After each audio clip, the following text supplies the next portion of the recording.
Wrestling fans around the corner and around the world, I'm the Big Fat Well. And I'm the rocker, Marty Jannetty. And in about 10 seconds, we'll be talking about 90s wrestling straight out of Melrose. It's going to be a rockin'... Who let the little kids into the studio? Cut! Cut! Wrestling fans, now you too can look as cool as Monty and the Pharaoh by wearing the official Monty and the Pharaoh sunglasses at night for $8.99 each. That's only $8.99 each. Now available at montyandthepharaoh.com.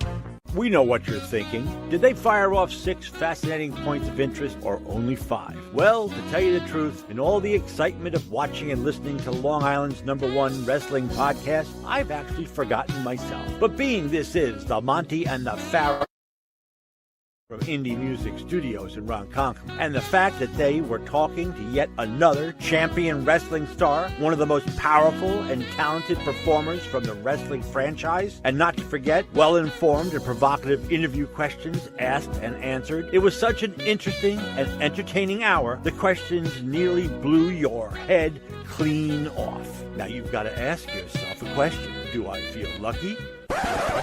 Do ya, punk? What? Yeah. No, I'm behaving myself. No, I'm not playing in abandoned buildings. What? Again?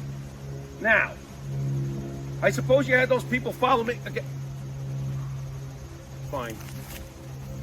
Hey, this is Jimmy Farrow from Monty and the Pharaoh, and I want to thank all our subscribers. We have now passed 14,000 on our YouTube channel. But I want to ask our subscribers to take the next step for us and become a full-fledged member of Monty and the Pharaoh. Yeah, that's right, folks. There's 3 different levels to choose from. There's free shirts. There's free autographs. Just check it out and become a member of Long Island's #1 pro wrestling broadcast, Monty and the Pharaoh. Later.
Way of training, and once you explain that, can you do pretty much the same thing that the Hogan did?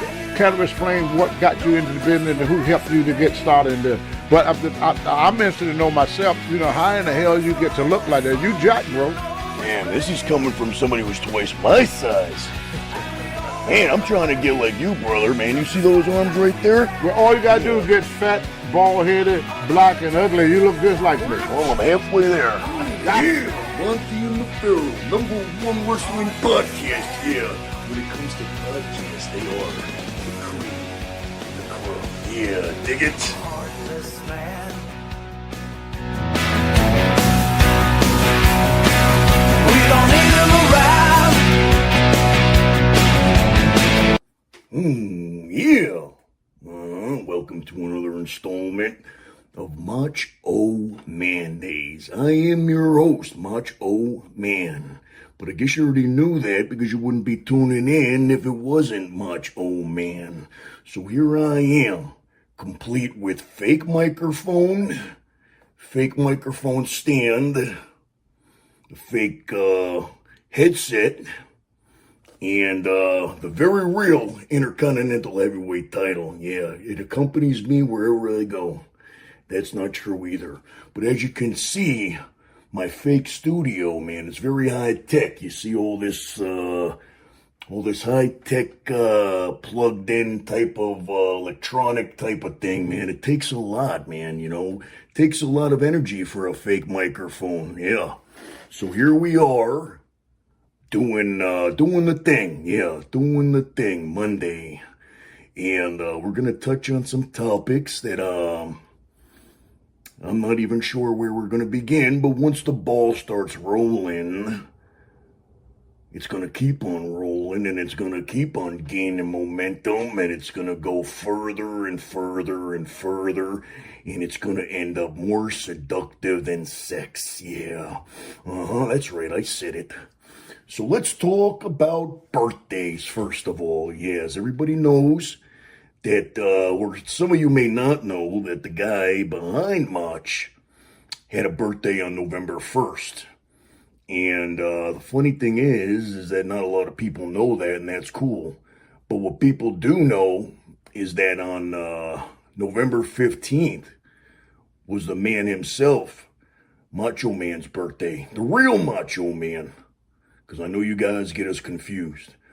But November 15th, we have birthdays 2 weeks apart. We're both Scorpios. We both have a lot in common. Believe me, it's scary when I find out information about him, and it completely mirrors a lot of stuff about me. One of these days, I'm going to write a list of all the similarities that's kind of creepy. Things that you wouldn't even think. But the funny thing about it, though, is that, I kind of keep my stuff private, you know what I mean? Like, my whole Facebook is all about Motch-0-Man, you know what I mean? It's under Motch-0-Man. There's nothing, I don't have a Facebook under my name. You know, the only other Facebook that I have is under Vic Divine, which that's a little bit more of my real life, you know what I mean? That's a lot of the acting stuff that I've done and some of the wrestling stuff that I've done, because that's the name that I was using for that. This is a whole new thing. The Macho Man thing is, every once in a while I'll throw something up on there, but for the most part, it's the Motch-0-Man fan club. So, the thing that surprised me, and the thing that I really took compliments, it was a huge compliment that I saw how many people would tag my name in all of the posts that were out there on social media wishing Randy Savage a happy birthday. And it was like they were wishing me a happy birthday, because they would post up all of the video clips and the pictures and the happy birthday Macho Man and everything, and everybody automatically thought of me. And I think that's that's cool, man. That's cooler than anybody wishing me, personally a happy birthday. That they associate me so much with the man himself that they took the time to tag my name in it, and things like that brought me a lot of friend requests, and it brought me a lot of new eyes on me. So I do appreciate that, and it is a huge compliment when, people are wishing him a happy birthday, but it was almost like they were wishing me a happy birthday. And, flooded with compliments too, you know what I mean? That when people tell me that that he would be happy seeing what I do, and that nobody represents him the way that I do, and that, thank you for keeping his memory alive, and all those compliments, man. Believe me, they mean so much to me, man, because it really does make me feel like I have a purpose. You know what I mean? It really makes me feel like I'm doing something that people really enjoy and that people appreciate. And there's no better feeling, man. You know what I mean? Like, I've done everything from, the acting stuff and the wrestling stuff, and I never got the type of accolades as I get doing this. And I enjoy this more than anything else that I've ever done. And I've tried to dabble in every form of entertainment that there is. I've done stand-up comedy. I've done, I worked in the mail review area of work. If you don't know what that is, it means I was getting down and dirty, doing stripping. Yeah, for all you ladies out there. But I wasn't doing it as much. That was also a Vic Divine thing. I used the name Vic Divine for just about everything that I did in entertainment, except for this. You know what I mean? This is Motch-0-Man. Some might say, Vic Divine plays the character of Macho-Man. And that's true too, but I'm very much happier doing the Motch-0-Man, being recognized as the #1 Macho Man impersonator, past, present, future, and that goes out to all of you who think that you got what I got. Yeah, 'cause you don't. No hard feelings, man. I appreciate you trying, but when you do an impression of Motch, you're doing an impression of me trying to do an impression of Motch. Yeah, I don't mind. Just know your role. Yeah, know who the #1 is. That's right. As long as you recognize, we don't have a problem. Now, on to other things. Yeah.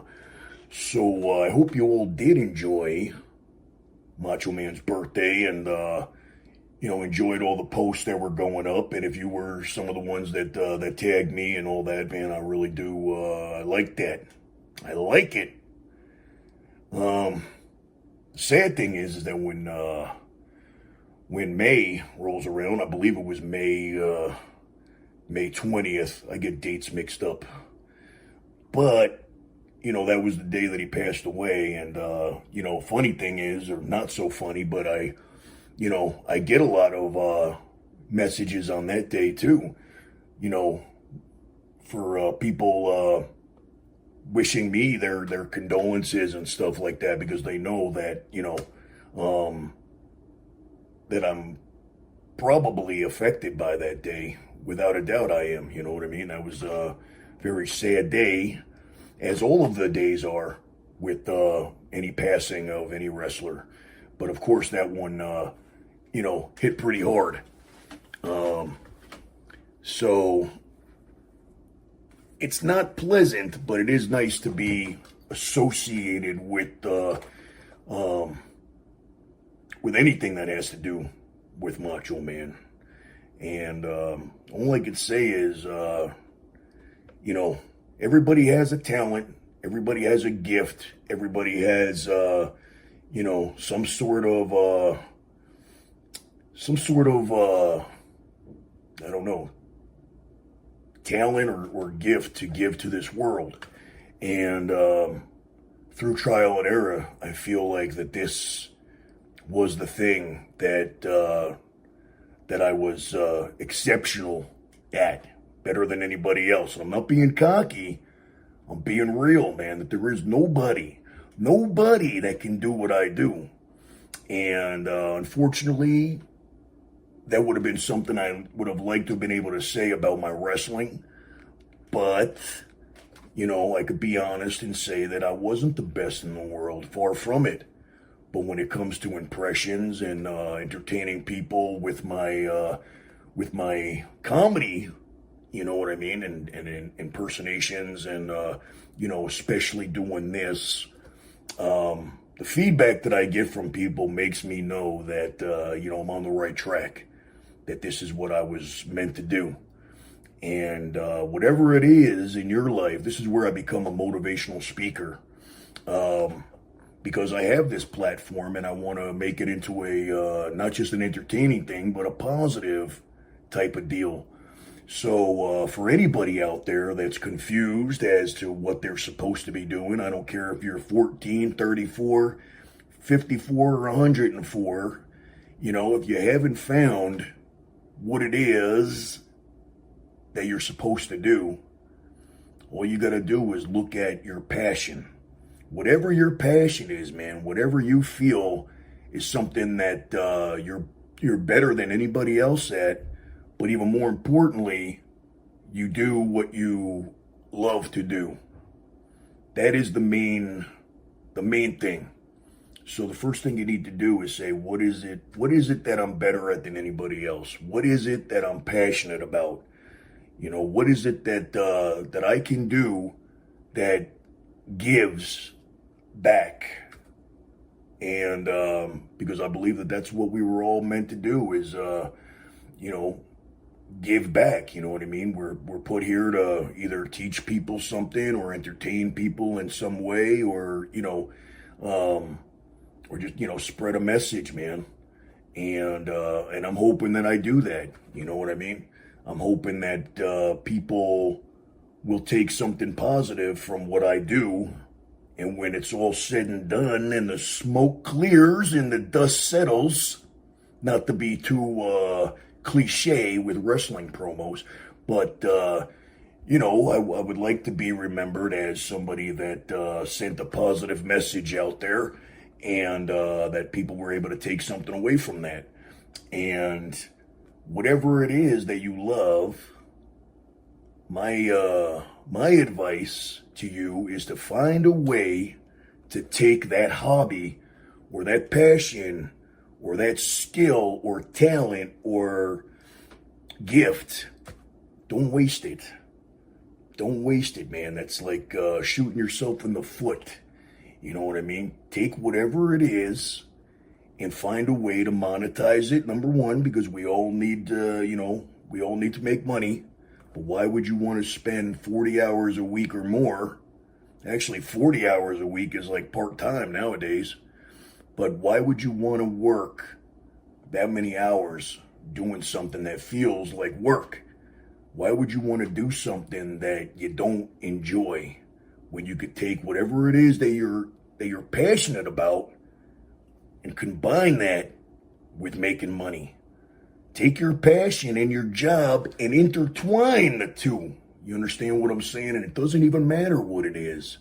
If you have a passion for photography and you're good at it and you enjoy it, there are ways to monetize that. There are ways to start your own business. There are ways to get your stuff out there, man. You know what I mean? Nowadays, with the internet, you got free advertising like no other time before, man. This is the time, and especially with everything that's been going on with COVID and this and that, a lot of people have gotten smart, and they took their talent and they created a way to make a living doing what they do and doing what they love.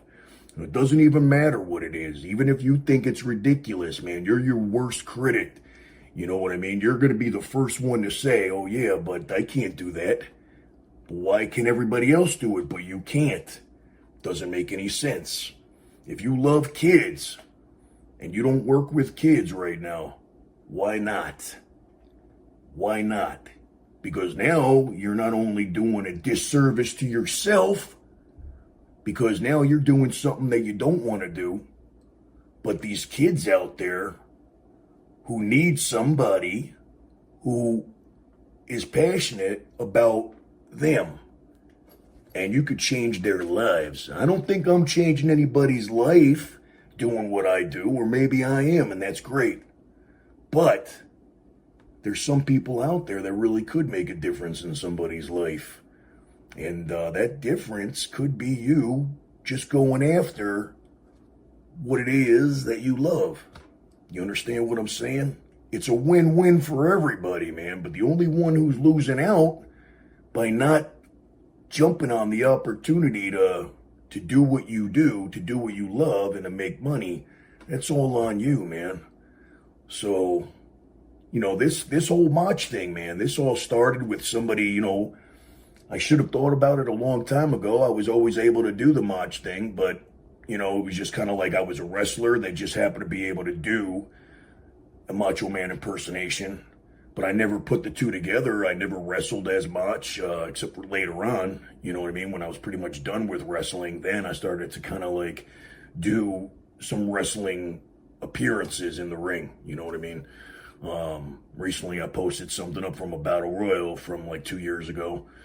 And, you know, I can't wrestle anymore due to injuries and all that stuff. But I wouldn't mind, you know what I mean, doing some of those in-ring things, because, you know, my movements and stuff in the ring are also very, very Motch-like. So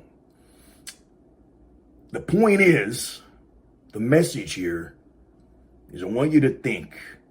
I want you to think. Take a week. This is your homework assignment. And if you don't do it, it means you're quite content with working and being miserable and making somebody else rich. Now, that doesn't sound like you, does it? So now is when you need to prove it. Take a week and write down in that week all of your hobbies, all of your interests, and what you would want to do to make money, what you would want to do to give to other people. And then I want you to narrow it down to a couple of, you know, keep narrowing it down, man. Like, okay, yeah, I like this, but I like this better, and blah, blah, blah, whatever.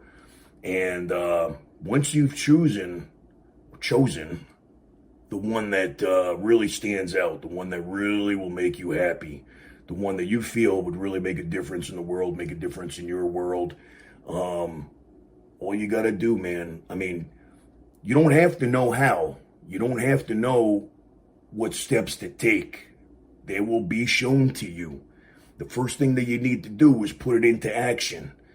And what I did personally was I said, okay, this is what I'm going to do.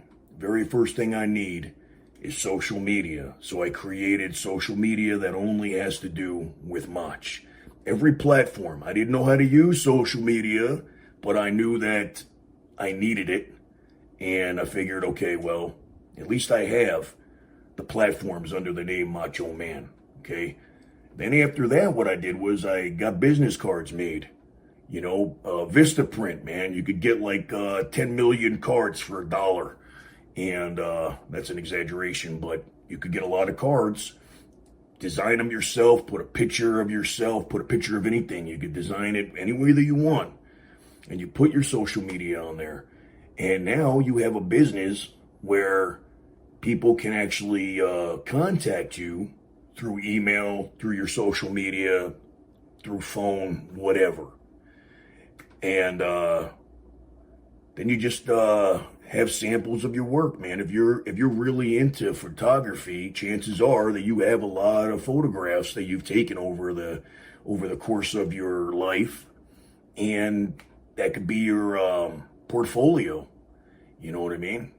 Show people this is what I do, and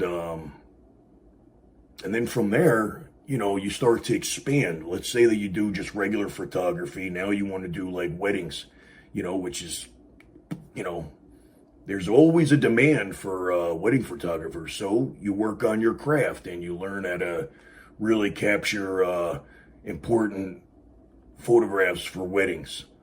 And then you add that to your resume. And now, you know, now you could do basically anything. You know what I mean? You could do headshots. You know, wrestlers always need their 8x10s, man. Start reaching that audience.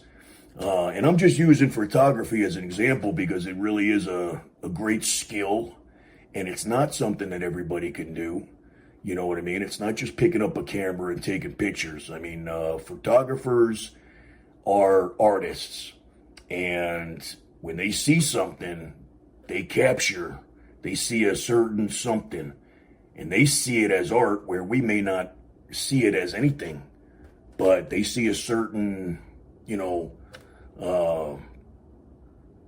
certain like, I don't know, like a picture, you know what I mean? They see it as like, we may see the sun going down, but what they see is like a beautiful, shot of the horizon, you know what I mean? And the water and the, whatever. I mean, it really is. When you look at real photography, man, you really are looking at an art form. Wrestling is an art form. Painting is an art form. Music is an art form. Find your art form is basically what you need to do. And don't be afraid, man. That's what keeps people from doing what they want to do, man, is fear. Fear of failing. So what? So you fail, and then you do it again. Or maybe you fail to realize, you know what, there's something that I like better. There's something out there that maybe you don't want to do photography. Maybe it's something with animals, right? Maybe you were taking pictures of animals and you realize that you love animals more than you love photography. And now you want to start up some type of an adoption service or, whatever. Just don't settle, man. Don't settle and say, well, I'm going to work doing this that I'm miserable at because it's a steady paycheck. I think we've all learned that there's no such thing as a steady paycheck. You know what I mean? That when this COVID thing hit, man, people that thought they had a steady career wound up finding themselves out of work. And there's a big lesson to be learned there, man. You know what I mean? Like, just do what it is that you love. And don't think about consequences, and don't think about the what ifs, and don't think about, failing or any of that stuff. Get all that out of your mind, man. When you get all that out of your mind, you'd be surprised how far you could really go. We are our worst critics. We are our worst obstacle. You know what I'm saying?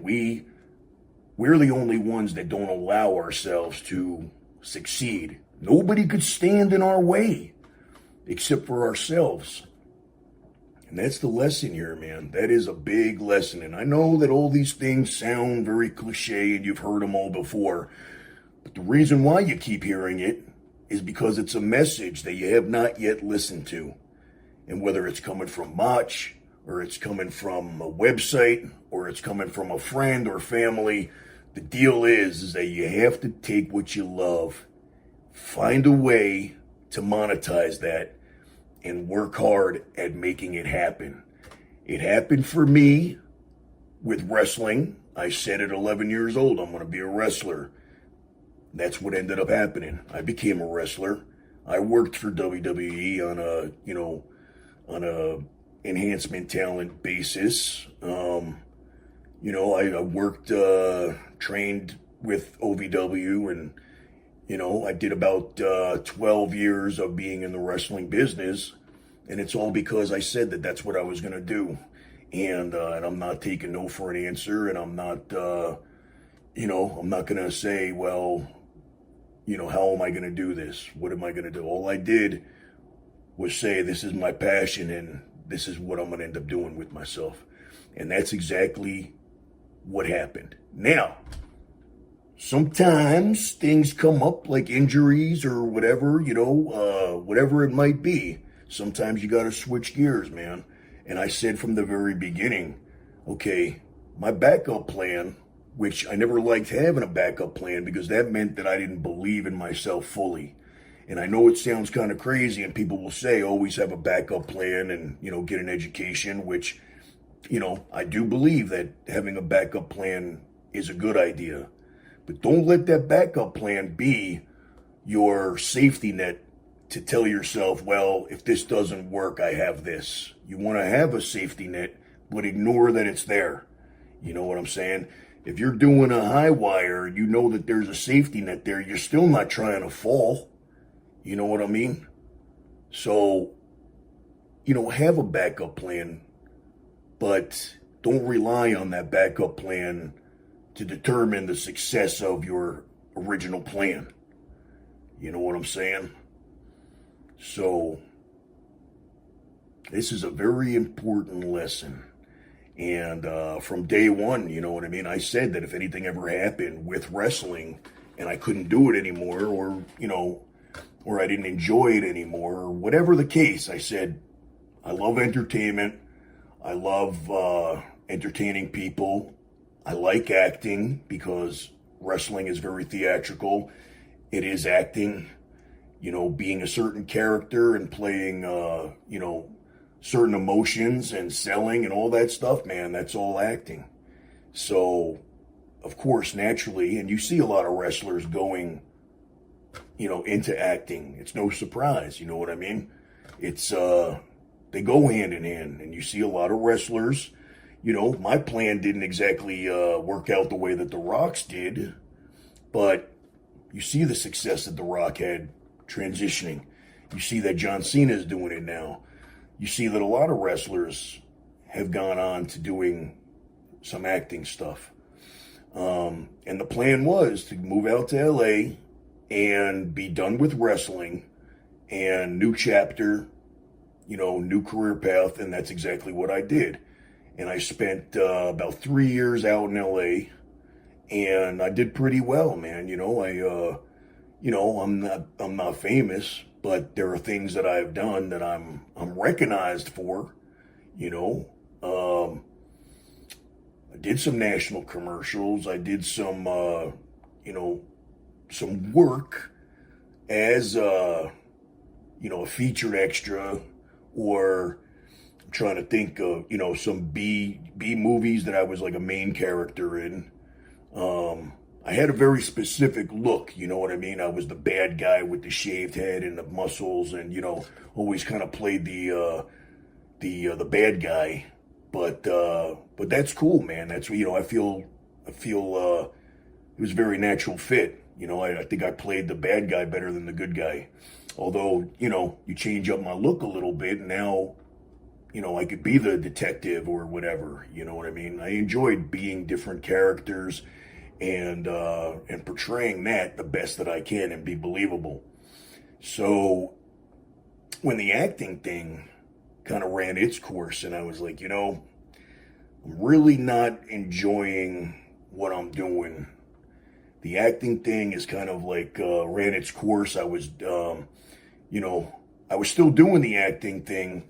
I moved back to Vegas, but I was still very interested in doing the acting thing, but I just couldn't afford to live out there. I was living in Burbank, and I loved it, and I was right there in the heart of, you know, entertainment, and I had to move back, but that meant that I had to travel 4 hours back and forth for auditions, and I did that. And that's kind of like what you got to do, man. I was doing that for a while. I didn't mind doing that. I was paying my dues, and reminded me a lot of wrestling.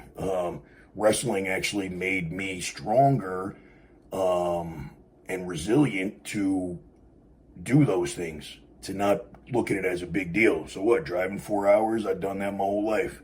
You know what I mean? The only difference is that I was driving 4 hours for auditions. I wasn't making any money, and I was spending money on gas.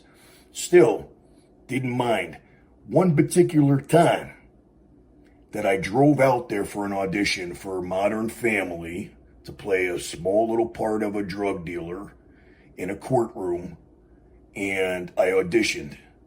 And then I drove back. And when I drove back, they told me once I got back, they said they want to see you again tomorrow for a callback. Okay?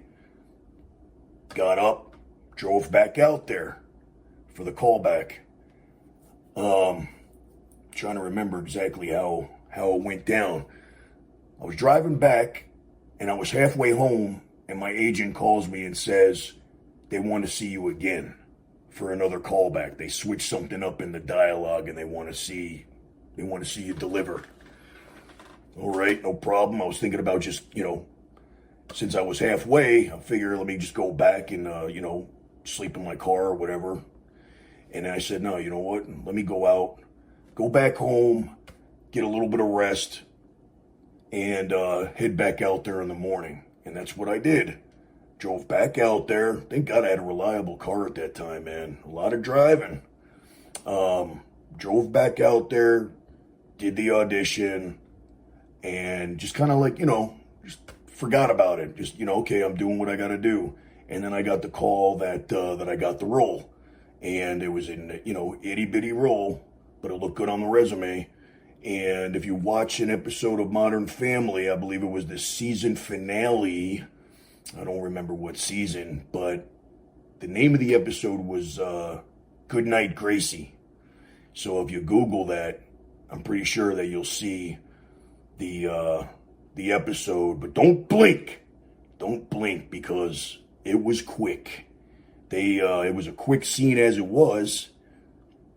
And there was a few lines, and whatever the few lines were, they narrowed that down to like one word.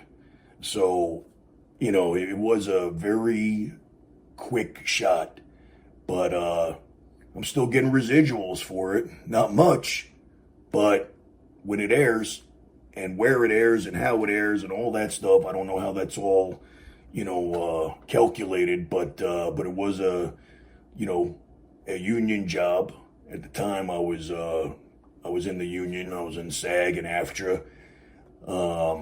When I kind of was done with the whole acting thing, I kind of like just let that go. I was, done paying the union dues and this and that and everything. And, I knew I was going to be spending more in union dues than I was in making money, doing gigs and stuff like that, doing jobs. So I kind of decided that, acting is not going to be what I pursue. And I went for a while not knowing, man. Once again, I went from one thing, and then, whatever that ran its course for whatever. And finally, it's kind of like, you kind of got to listen, man. You got to listen to the universe, man. I don't know if you guys are spiritual or religious or whatever, but it all boils down to the same thing. You got to listen, man. You got to listen to what, what your inner self is telling you. And that's what I did, man. I knew when it was time to get out of wrestling. I knew I wasn't having fun anymore. I knew the injuries were creeping up, and it didn't feel the same to me anymore. So I always knew that I wanted to do the acting, and so I said, okay, plan B, that's what it's time for. We're going to do that. And same thing, man, when that ran its course, and, I was unhappy and driving the back and forth, and I was putting a lot more into it than I was getting. At one time that didn't matter to me, but then it started to matter. And after the acting thing, man, it was like I was kind of lost, you know what I mean? And that'll happen, man. That'll happen until, all of a sudden something will happen, and the voice in your head, not like the ones that I have, but your gut instinct, or your intuition, whatever it is, it'll tell you, okay, listen up. And that's what happened with everything, you know what I mean? Somebody said to me, my old boss, that I was, in between stages of me not knowing. I was very confused, and I was working a regular job, and, wasn't happy at all. And my boss at the nutrition store that I was working at said something that I should have clicked a long time ago. And he says, why are you not doing that Macho Man thing as a way to make money and to entertain people and to be, the Macho Man impersonator? And all of a sudden, man, it was like, whoa. Yeah, I was trying to avoid that from happening. Yeah, there's some kind of thing going on. Pretty soon it's going to start up, and I'm going to have to be done with this session. I might move my studio, all of this high-tech studio equipment, into my car and do my Mondays in my car where it's quiet. I could actually have the dogs with me because they behave in the car. If I'm somewhere where there's not a lot of people and not a lot of noise and everything, they'll behave. So maybe next Monday we're going to try that, where they'll be seen on camera and they won't even know it. So maybe I'll go on location next week, because around this time, things start happening. Kids start playing outside, as you can tell from previous episodes. The kids out there like to make a lot of noise, and then the dogs make a lot of noise, and then I make a lot of noise because it gets me to my boiling point. Yes, it does. And I know some of you may enjoy that, but I don't enjoy it. You know what I mean? They get me hot. They get my blood pressure rising. Yeah, over the top. Nobody needs that. Right now, they seem to be taking a nap. Unless they hear a sound. They hear a pin drop outside and they start barking. So as of right now, I'm actually pretty lucky that things have gone as well as they have in tonight's episode. But I would say that the moral of the story, the moral of this episode of the podcast is to listen to your gut instinct. Don't ignore what it's telling you. We are all meant to do something. And if you don't listen to that, you're going to be stuck doing something that you don't want to do. And nobody wants to be stuck like that. You don't have to be stuck like that. So, like I said, the homework assignment, man. Think about it. Write down 5 things. 5 things that... Put it like this, if you were to win the lottery and you didn't have to work and you could just do your hobby or your passion all day, every day, and it wasn't about making money, it was just about happiness, what is it that you would do? Think of it in those terms. What would you be excited to wake up every day to do? Narrow that down to the one thing that makes you more happy than anything else, and then work from there. Make it happen. That's all there is to it, man. It's not that hard. Happiness is the most important thing. More than anything. More than money. More than love. More than anything. Self-happiness. Don't rely on other things to make you happy. You want to be happy. And then find the things that help you to maintain that happiness. You understand what I'm saying? So find your love, find your passion, and pursue that. And I guarantee you that you'll be living a better life than you are right now. Because I'm sure that half the people that are listening right now are not living their best, happiest life. And if you say that you are, you know, when people ask you, how are you doing? And they say, oh, living my best life. You're lying. Because chances are, if you're working for somebody else doing something that you don't enjoy, you are not living your best life. So go out there and actually live your best life. And on that note, I'm going to cut this one short. But I'll be back next week. Maybe I'll be on location, which, location means my car. And I'll be back to spread more good advice. That's what this is. It's like an advice line. Maybe eventually we could get something going where, fans can call in or something. And it'll be like Frasier, you know what I mean? They call in with their concerns and their questions and their, not that I'm a therapist, because if anybody needs therapy, it's me. We could talk about that all day long, but we won't get into that right now. But there are things that even Motch experiences that I'm sure you're experiencing, and you're not alone. That even somebody that looks like they're all good on the outside, you never know what's going on the inside. So you're not alone, is what I'm telling you. You're not alone. People, you don't know what people are going through. That's why they say, man, be kind to everybody, because you never know what they're going through on the inside. It's It's never what you see on the outside. You know what I mean? I look like, like everything is fine and dandy right now, don't I? But you don't know. You don't know there's things happening right now as we speak that aren't necessarily good things.